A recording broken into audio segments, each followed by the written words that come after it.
तो गाइस मैं हूं अंकित और आप देख रहे हैं रेसलिंग फैंस नेटवर्क। शुरू करते हैं गाइस हम लोग सबसे पहले अपनी बातों को टीके और ग्रुप होल्डिंग्स के बारे में बात करते हुए। तो जैसे कि आपको पता है कि एंडेवर के अंदर अब WWE UFC दोनों ही आ चुकी है, यानी कि अब ये दोनों साथ हो चुके हैं, तो इनका नेम हो चुका है TKO। अब इसको लेके WWE और UFC दोनों ने ही एक कस्टम टाइटल प्रेजेंट की कल वाले फाइनल रजिस्ट्रेशन में, जहाँ पे कि बियांका ब्लेयर के हाथों में ये टाइटल देखने को मिली। TKO कस्टम टाइटल इसे कहा जा रहा है। हालांकि इसे प्रेजेंटेशन के लिए है, लेकिन क्या इन फ्यूचर ऐसा कुछ हो सकता है कि सही में एक ऐसी टाइटल आए जो कि एक्चुअली में डिफेंड हो और वो दोनों ही WWE और UFC के लिए टाइटल बनी हो। हालांकि सुन के काफ़ी मुश्किल लगता है, लेकिन मैं आपको बता दूं कि इन फ्यूचर पॉसिबिलिटी है। आप ऐसा नहीं कह सकते कि नहीं ऐसा होगा ही नहीं, क्योंकि अभी करेंटली ये दोनों साथ में आए सेम बैनर के अंदर। तो अब धीरे धीरे चीज़ें एनालाइज करी जाएगी कि क्या प्रोग्रेस है या फिर प्रोग्रेस है भी या फिर नहीं, एंड अगर नहीं है तो आगे कैसे बढ़ाया जाए। तो आपको कुछ कुछ टाइम पे ऐसे एक्सपेरिमेंट्स देखने को मिलेंगे जिससे कि एंडेवर अपना प्रॉफिट कराना चाहेगी। अभी से बताया जा रहा है कि कुछ ज़्यादा लाइव इवेंट्स होंगे, अब पहले से बेटर होंगे। मे बी इंटरनेशनल शोज जो है इंक्रीज़ हो जाएँ ताकि इंटरेस्ट लोगों का बढ़े और इनका रेवेन्यू जो है बढ़े। एंडेवर ऐसे एक्सपेरिमेंट्स कुछ टाइम पे, कुछ महीनों पे या फिर साल में करते रहेगी। तो ऐसे में एक्सपेरिमेंट्स होंगे तो आप लोग ये भी एक्सपेक्ट कर सकते हो कि ये कस्टम टाइटल वाली थिंग जो अभी सिर्फ प्रेजेंट करी गई है वो एक्चुअली में इन स्टोरी इनपुट भी करी जा सकती है। अगर ये होगा तो बहुत ही कमाल का होगा। इमेजिन करो एक चैंपियनशिप है जो कि UFC में भी जा सकती है, डिफेंड हो सकती है, एंड WWE के अंदर भी हो सकती है, एंड उसका नाम है TKO टाइटल। क्या कमाल का नेम भी साउंड कर रहा है। वैसे तो क्या आपको लगता है ऐसा होना चाहिए या फिर नहीं? कॉमेंट करके बताओ, अपने ओपिनियंस बताओ। वैसे तो अब ये बहुत दूर है, होगा भी नहीं होगा नहीं पता, लेकिन फिर भी आप चाहते हो या फिर नहीं, या आप लोग जरूर से कमेंट करके बता सकते हो। आगे बढ़ते हैं, बात करते हैं अगली स्टोरी के बारे में जो कि है बेकी लिंच को लेके। तो आज के NXT के अंदर बेकी लिंच ने कैप्चर कर ली NXT की विमेंस चैंपियनशिप, जिसके ऊपर ऑलरेडी हम लोग बात कर चुके हैं। एंड ये कैप्चर करने के बाद बेकी लिंच बन चुकी हैं ग्रैंड स्लैम चैंपियन। तो बेकी लिंच का इसके ऊपर रिएक्शन निकल के सामने आया है। दो तीन चीज़ें हुई है, वो तीनों चीज़ें मैं आपको बता देता हूँ। सबसे पहले तो जो बेकी लिंच के क्या प्लान्स होने वाले हैं NXT पे, इसके बारे में बेकी लिंच खुद ही बात करती हैं शो खत्म होने के बाद ऑफ एयर में। एंड वो कहती हैं कि देखो, मेरा मोटिव ये नहीं है कि मैं यहाँ पे टाइटल जीत गई तो अब मैं इसको मेन रोस्टर पे लेके चली जाऊंगी। ऐसा कोई मोटिव नहीं है मेरा। मैं इसको एक्चुअली में डिफेंड करना चाहती हूँ NXT में, एंड आपको मैं रेगुलरली देखने को मिलूंगी यहाँ पे। एंड मैं पूरी अपनी कोशिश करूँगी, फुल ट्राई मारूंगी कि मैं जितना हो सके यहाँ पे NXT में अपनी इन्वॉल्वमेंट दूँ इस टाइटल के साथ में, इसको लेके अपीयर हूँ। तो इनका कहना है कि एक्टिव रहने वाली हैं, ऐसा नहीं है कि गायब हो गई टाइटल लेके, वो एक्टिव रहेंगी। वहाँ पे मैचेस भी आपको इनके देखने को मिलेंगे। अब बात करते हैं कि इनका रिएक्शन क्या रहा है। तो पहले ट्वीट देख लो, ट्वीट यहाँ पे देख सकते हो कि आप फोटोज़ पोस्ट किए बेकी लिंच ने, कहती हैं वेलकम टू एन बेक्सटी। NXT को एन बेक्सटी इन्होंने कर दिया। बेक्स यानी कि बेकी का बीच में आया था ना, ऐसे बेक्स बोलती थी ये।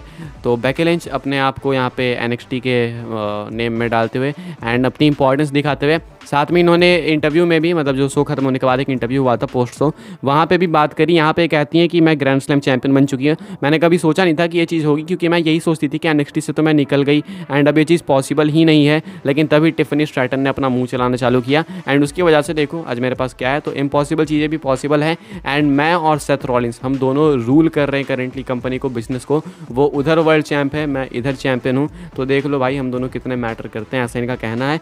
तो ये है बेकी लिंच का रिएक्शन, एंड ये है इनके प्लान्स NXT में आने वाले टाइम के लिए, जो कि इन्होंने खुद से ही क्लियर किए हैं, क्लैरिफाई करें। आगे बढ़ते हैं, बात करते हैं अगली स्टोरी के बारे में जो कि अपनी जुड़ी हुई है स्मैकडाउन और WWE के अपकमिंग प्रीमियम लाइव इवेंट्स को लेके, जिसके अंदर शायद से आपको थोड़ा चेंज देखने को मिल सकता है अभी, क्योंकि WWE UFC एक साथ आ चुकी है। तो कुछ छोटे छोटे चेंजेस आपको देखने को मिलेंगे। कल ऑलरेडी हमने इस चीज़ के बारे में बात की है कि अच्छे खासे चांसेस हैं कि फॉक्स अपनी डील इसके साथ स्मैकडाउन के साथ रीन्यू नहीं करेगी। वैसे तो मंडे नाइट रॉ का मुझे लग रहा था कि USA नहीं रीन्यू करेगी, क्योंकि परफॉर्मेंस कोई खास बेटर नहीं है, लेकिन फॉक्स नेटवर्क का बताया जा रहा है कि वो रीन्यू नहीं करने वाले हैं डील।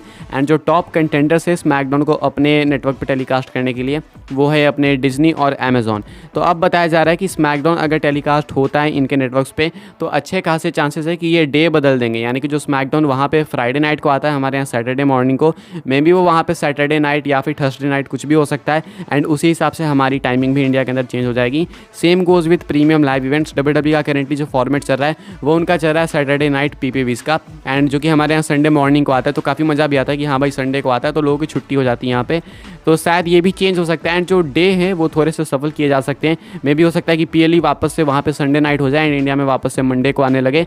तो मे मे भी कुछ ऐसे आपको कार्ड सफल होते हुए देखने को मिलेंगे स्मैकडाउन और पीएलईज को लेके। आप लोग प्रीमियम लाइव इवेंट्स कहाँ पे प्रेफर करते हो, संडे को या मंडे को? मैं तो संडे को ही करता हूँ। ऐसा नहीं है कि मुझे कोई दिक्कत है मंडे से, लेकिन हाँ संडे को ये है कि एक वाइब आती है कि हाँ भाई आज छुट्टी का दिन है तो अब पीएलई है, मस्त मजा आएगा। तो ये एक चीज़ होती है। स्मैकडाउन की तो आदत लग चुकी है, हाँ अगर वो चेंज भी होगा तो शायद बाद में आदत लग जाए, लेकिन करेंटली यही कुछ अपडेट है कि हाँ हो सकता है चेंज। ठीक है, बाकी आगे बढ़ते हैं, बात करते हैं अगली स्टोरी के बारे में जो कि अपनी जुड़ी हुई है जे उसो एंड कोडी रोड्स को लेके। क्या इनकी कोई अपनी खुद की एक सीक्रेट स्टोरी चल रही है? कुछ तो चल रहा है भाई यहाँ पे। अभी आपने अगर नोटिस किया हो, अगर नहीं नोटिस किया हो तो वही मैं बता रहा हूँ यहाँ पे, क्योंकि काफ़ी सारे लोग इस चीज़ को हाईलाइट नहीं कर रहे हैं। अगर आपने एक चीज़ देखी हो तो काफ़ी टाइम से जे उसो और कोडी रोड्स एक दूसरे के साथ इन्वॉल्व हो रहे हैं एंड कुछ ना कुछ अधूरा रह जा रहा है। मैं आपको बताता हूँ, सबसे पहले तो कोडी रोड्स ने रोमन के सामने जो प्रोमो दिया था अपने मैच से पहले रेसलमेनिया वाले से, उन्होंने कहा था कि तुम्हें सबसे पहले ये जे उसो ही लीव करेगा, उसके बाद ये करेगा, उसके बाद वो करेगा, एक एक करके। तो जे उसो ब्लड लाइन से अलग तो हो चुके हैं, कंप्लीटली ट्रेड भी हो चुके हैं रॉ में। अभी स्टोरी ब्लड लाइन वाली उनके लिए एटलीस्ट तो कंप्लीटली पॉज है। अब इसके बाद जो है कोडी रोड्स ने ही जे उसो को मंडे नाइट रॉ पे इंट्रोड्यूस करा, यानी कि कोडी रोड्स एक तरीके से स्टोरी के हिसाब से मेन रीजन है behind Jey Uso being traded to Raw. तो ग्रेसन वॉर इफेक्ट पे कोडी रोड्स ने ही जे उसो को मंडे नाइट रॉ में ट्रेड कराया एक तरीके से अनाउंस करके। उसके बाद हमने देखा कि इन दोनों के बीच में थोड़ी बहुत इन्वॉल्वमेंट भी हुई, जहाँ पे कि कुछ इशारे किए थे जे उसो ने, हालांकि वो उतना मैटर नहीं कर रहे थे क्योंकि हाँ बस नेचर है भाई तो बस कर दिया।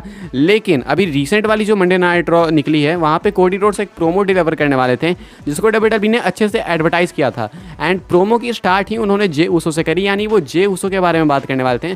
लोगों को लगा था कि वो खुद को स्मैकडाउन के लिए अनाउंस करेंगे कि मैं स्मैकडाउन में ट्रेड हो रहा हूँ, बट ऐसा नहीं हुआ। वो एक्चुअली खुद को अनाउंस करने के अलावा जे उसो की बात करने आए थे, लेकिन इसी बीच में डोमिनिक ने इंटरप्ट कर दिया। अभी इंटरप्शन वाली चीज़ डब्ल्यूडब्ल्यूई यूजुअली तभी करती है जब वो किसी स्टोरी को मिस्टीरियस बनाना चाहते हैं। तो जे उसो के बारे में बात नहीं करने दी डब्ल्यूडब्ल्यूई ने डोमिनिक के इंटरफेरेंस से। तो वो जो बात करना चाह रहे थे कोडी रोड्स जे उसो के बारे में वो अधूरी ही रह गई। अब यहाँ पे कई एंगल्स हो सकते हैं, या तो हो सकता है कि जे उसो कोडी रोड्स एक साथ काम कर रहे हो एज टैग टीम में भी इनकी अलायंस हो, या फिर कोई और प्लान हो जो कि शायद हमारे पल्ले नहीं पड़ रही है, क्योंकि डब्ल्यूडब्ल्यूई कुछ तो बताना चाह रही थी कोडी रोड्स के रॉ वाले प्रोमो के साथ, लेकिन उसको बीच में ही खुद से कट किया ताकि लोग सोचे कि आखिर कोडी रोड्स क्या कहने वाला था जे उसो के बारे में। तो आखिर वो चीज़ क्या थी, क्या कहने वाले थे, वो तो सवाल ही रह गया। लेकिन क्या लगता है आपको ये स्टोरी सही में कुछ है ऐसी मिस्टीरियस सी? कमेंट करके बताना। आखिरी अपडेट कवर कर लेते हैं, आखिरी स्टोरी कवर कर लेते हैं। एक्चुअली अपडेट तो नहीं है लेकिन एक काफ़ी इंटरेस्टिंग चीज़ है, वो है Roman Reigns and Conor McGregor को लेके। आप लोग कॉन्टेक्स्ट समझ ही गए होंगे। Roman Reigns versus Conor McGregor is a possibility now, क्योंकि डब्ल्यूडब्ल्यूई यूएफसी एक साथ हो चुकी है एंड कॉनर मैग्रेगर उतना रेगुलर भी नहीं रहता है यूएफसी के अंदर, तो मे बी वो डब्ल्यूडब्ल्यूई के अंदर कम्पीट भी कर सकते हैं। अब तो उनको एक अच्छे तरीके से लाइसेंस भी मिल जाएगा। एंड हमने देखा है ट्विटर पर कई बार एक्सचेंज हुआ है कॉनर मैग्रेगर और रोमन के बीच में। आज से नहीं, बहुत सालों पहले से रोमन ने तो ये भी कह दिया था कॉनर को कि तू क्या बोल रहा है भाई, तू तो मेरे पैर के साइज़ का इतना छोटा सा है। तो रोमन ने काफ़ी ट्रोल भी किया था कॉनर को। इसके बाद अभी रिसेंटली अभी जो समर स्लैम निकला उससे पहले भी कॉनर मैग्रेगर, पिछले साल वाले समर स्लैम से पहले या फिर इस साल कुछ ना कुछ हो रहा था अभी रिसेंट के टाइम में, अभी इसी 1-1.5 साल के पीरियड में काफ़ी पोकिंग चली है। एंड कुछ लोग तो ये भी कह रहे थे कि समर स्लैम में मैच हो जाएगा, लेकिन वो चीज़ हुई नहीं। बट अब वो पॉसिबिलिटी एक्सट्रीमली पॉसिबल है एंड ये मैच एक्चुअली हो सकता है। क्या लगता है आपको, क्या ये होगा नहीं होगा? कमेंट करके बताना। बाकी फिलहाल इस वीडियो के लिए गाइस यही अपडेट्स है। अगर आपको वीडियो से इन्फॉर्मेशन मिली हो तो लाइक जरूर से करें, शेयर करें, सब्सक्राइब करें चैनल को ऐसी डब्ल्यूडब्ल्यूई की न्यूज़ अपडेट्स के लिए। एंड अगर सब्सक्राइब करेंगे तो बेल आइकन को भी ऑल पे सेट कर देना ऐसी अपडेट्स की नोटिफिकेशन पाने के लिए। फॉलो कर सकते हैं मुझे इंस्टाग्राम एंड ट्विटर पर, लिंक है डिस्क्रिप्शन में। मिलते हैं अपने नेक्स्ट ऑफेयर काफ़ी इंटरेस्टिंग वीडियो में।